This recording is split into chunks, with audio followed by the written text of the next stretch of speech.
ईंदड़ नस्ल जा नुमाइंदा सभु हिते मौजूदु आहिनि। उन्हनि खे ॾिसी ऐं शाइर चयो त तोखे ॾिसंदे थियो वेसार ॼाणे ख़ुदा त सिंध जीअंदी सदा, सिंध जीअंदी सदा। शाइर खां इजाज़त वठंदे मां इहो चई सघां थो त जेकॾहिं बुज़ुर्गनि खां वठी हिननि ॿारनि तोड़ी हिन धरतीअ जा धणी जाॻिया आहिनि त पोइ हिनखे कोई ख़तरो लाभ नथो करे सघे। ॻाल्हियूं तमामु सुठियूं ऐं तमामु काराइतियूं आहिनि जेके करणु खपनि, तक़रीबन दोस्त करे विया आहिनि। ऐं मूं त जेके ॻाल्हियूं अक्सर कंदो आहियां ज़हन में हुयूं, उन्हनि में तमामु घणियूं ॻाल्हियूं नूरमंद करे वियो। मुंहिंजे दिलि जूं ॻाल्हियूं कयईं। फ़लस्तीन जी जेका हुन ॻाल्हि कई बिल्कुलु सही आहे। ऐं मूं अॼु खां 6 साल पहिरीं लाहौर मां निकिरंदड़ अंग्रेज़ी जे अख़बार में मूं ई मज़मून लिखियो हुयो, द प्लस्टीनाइज़ेशन ऑफ सिंध। त सिंध खे फ़लस्तीन बणायो पियो वञे। ऐं ईअं ई थियो हुयो। तरक़ीअ जे नाले में फ़लस्तीन जी ज़मीनुनि ते कब्ज़ा थिया ऐं अॼु जेका फ़लस्तीन जी सूरत हाल आहे तव्हांजे साम्हूं आहे। पर उन मां असांखे उत्साह बि इहो मिले थो त एॾियुनि मुश्किलातुनि जे बावजूदु फ़लस्तीन जा माण्हू उन धरतीअ जे लाइ जंग जोटियो अचनि पिया। 70 साल थी विया आहिनि। 3 नस्ल उन्हनि जो हले पियो। उन्हनि जा ॿार बि शहादत हुजनि पिया, पर हू पंहिंजे धरतीअ तां उन्हनि हथ न खयो आहे। 70 सालनि खां केतिरा माण्हू बेघर थिया वेठा आहिनि, फ़लस्तीन जी धरतीअ खां ई ॿाहिरि थी विया आहिनि, तॾहिं बि जंग विढ़नि पिया। असां अञा हिन धरतीअ ते वेठा आहियूं ऐं इहो सम्झणु खपे त जेसिताईं धरतीअ ते पेर आहिनि उहा जंग खटण जा वधीक इम्कान आहिनि। पर जे धरतीअ तां पेर पटिजी वञनि था पोइ जंग खटणु मुश्किल छो थी वञे। नामुमकिन आहे पर पोइ उहा मुश्किल छो थी वञे पई। तंहिं करे इन्हनि मां असांखे दुनिया जे तारीख़ मां, दुनिया जे क़ौमुनि जी जदोजहद मां सबक़ वठणु खपे। अॼु असां जॾहिं हिन मसइले ते गॾु थिया आहियूं त अॼु खां 1 ॾींहुं अॻु में यानी कल्ह सॼी दुनिया मदर अर्थ डे मल्हायो आहे। यानी धरती माउ जो ॾींहुं सॼी दुनिया मल्हायो आहे। ऐं हुन में इन्हनि ई ॻाल्हियुनि ते गुफ़्तगू थी आहे त तरक़ीअ जे नाले में ज़रई ज़मीनूं तबाह न कयो, तरक़ीअ जे नाले में वण न कटियो, तरक़ीअ जे नाले में नदियूं न सुकायो। दुनिया बि हाणे इहा ॻाल्हि चवे थी पई। तंहिं करे असां जेकॾहिं काठोड़ जे ॻोठ में ॻाल्हि कयूं था त इहो असुली न सम्झो त असां अकेला आहियूं। इहा ॻाल्हि अक्सर असां चवंदा आहियूं त पोइ असां छा करे सघंदासीं। दुनिया तरक़ी कई आहे रुगो बदमाश जे लाइ या तरक़ी न आहे ग़रीबनि जे लाइ। ॿाहिरि उहो ग़रीब हुन मां कमु वठनि। कंहिं माण्हू चयो त न पुल बादशाह ठहिराईंदो त पंहिंजे लाइ आहे, पर पोइ उन पुल खे ग़रीब माण्हू बि इस्तेमालु कंदा आहिनि। तंहिं करे इहा दुनिया में जेका ग्लोबलाइज़ेशन थी आहे उन में हिकु तरफ़ बदमाश माण्हुनि खे हिमत मिली आहे, ताक़त मिली आहे, पर ॿिए पासे इहो बात दुनिया जा ग़रीब माण्हू बि हिक ॿिए सां गॾिजी विया आहिनि। अॼु तव्हां हिनमहिल जंहिंमहिल पंहिंजे हिन धरतीअ खे बचाइण लाइ, धरतीअ जे फसलनि खे बचाइण लाइ, पाणीअ खे बचाइण, वण टिण खे बचाइण लाइ अॼु जॾहिं तव्हां हिते गुफ़्तगू कयो पिया त तव्हां यकीन सम्झो त इन ई तव्हांजे मक़सद जे लाइ दुनिया जे 100 हंधनि ते गुफ़्तगू जदोजहद थिए पई। तंहिं करे असांखे पाण खे अकेलो न सम्झणु खपे।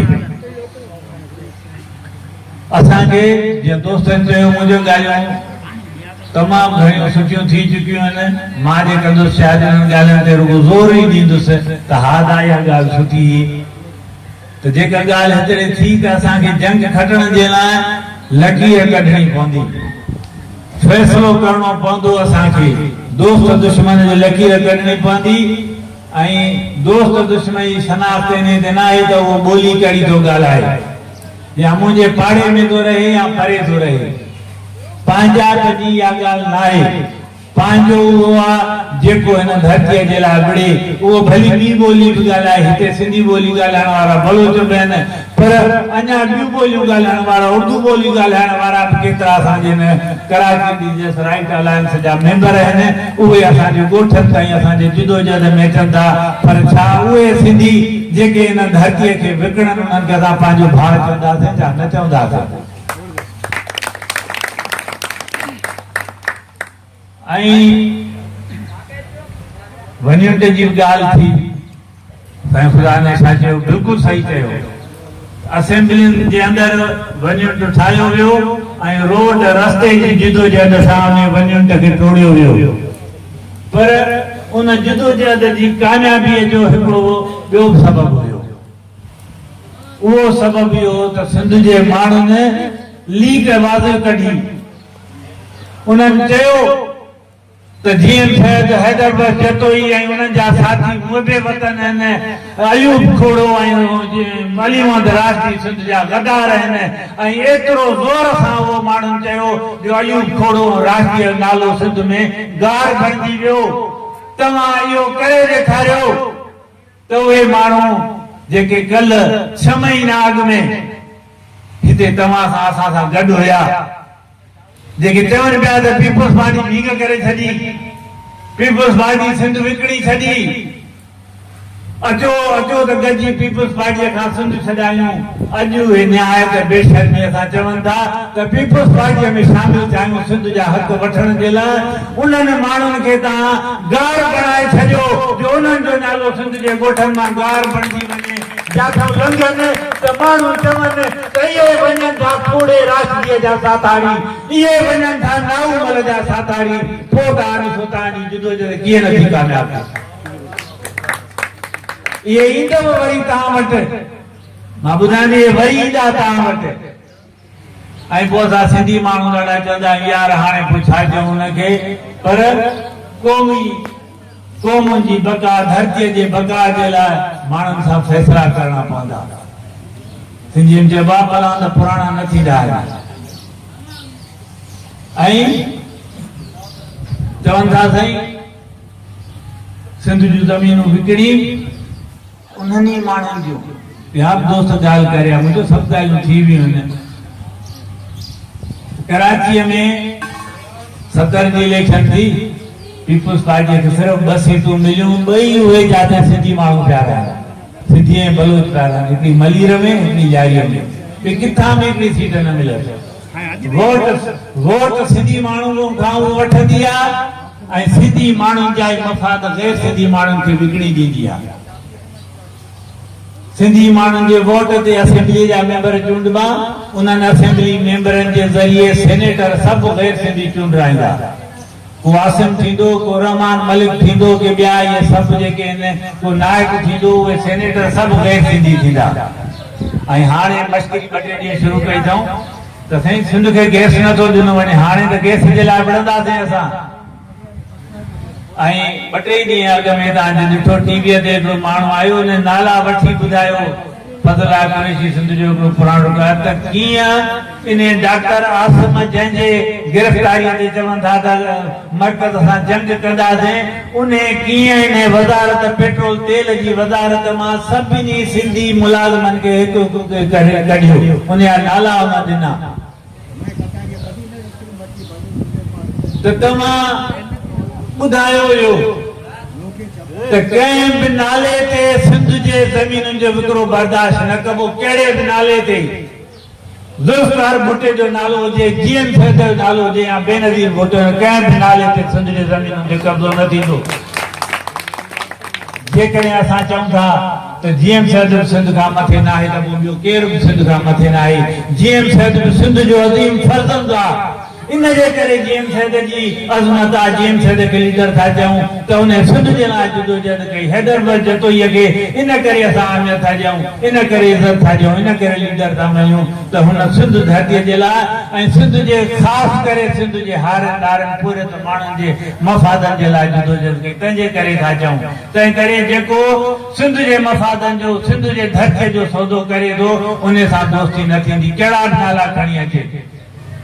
चवंदा साईं सिंध जी अज़ीम धी बाबा चयो त बिल्कुलु मञो था सिंध जी अज़ीम धी पोइ भला ईअं थींदो आहे छा त अज़ीम धी जे नाले ते माउ जो सौदो करे छॾिजे ऐं माउ जे सौदे करण खां वधीक दुनिया में का गार आहे छा जेके माउ खे विकिणनि था मुंहिंजे ख़्याल में उन्हनि खे वधीक कुझु चवण जी ज़रूरत ई कोन्हे का ऐं शिकस्त फतह जी ॻाल्हि थी हिते नूरमन तमामु ज़बरदस्त ॻाल्हियूं कयूं पर हिकिड़ी ॻाल्हि इहा चई जंहिंसां मां इतफ़ाक़ नथो कयां त भली असां हाराए वञूं जिदोजहद ॿुधी सॼो जिदोजहद में हार कॾहिं न थींदी आहे जिदोजहद कॾहिं मारिजी वञो उहा हार न आहे उहा फतह जा बुनियाद रखंदी आहे रुगो शिकस्त क़बूल न कजे हथियार फिटा न कजनि जॾहिं सिंध जे टालपुर हुकुमराननि चयो अंग्रेज़नि जे आॻो हथियार फिटा कयूं त ईअं लॻो त सिंध शिकस्त खाई वई पर जॾहिं होशमन सीधीअ चयो त मरवेसूं पर सिंध न ॾेसूं त असां ॾिठोसीं त सिंध जी जिदोजहद जारी थी उहा जिदोजहद अॼु ॾींहं ताईं जारी आहे जिदोजहद कंदे मरी वञणु शिकस्त न आहे शिकस्त हथियार फिटी करणो आहे जीअं पाकिस्तान जे 90,000 फौजनि पैदल मैदान में हथियार फिटी कया शिकस्त उहा आई होशमन सीधीअ जी शिकस्त न आई सिंध ते कब्ज़ो ज़रूर थियो अंग्रेज़ जो पर सिंध शिकस्त न खाधी उन ई जिदोजहद जो तसलसल आहे होशो वारियों ने जिदोजहद तसलसल रूपलो कोलियो उन जो तसलसल अला बसुमरो उन जो तसलसल जीएम सैदो उन जो तसलसल ता सब आयो जेके जिदोजहद मैदान में बिठायो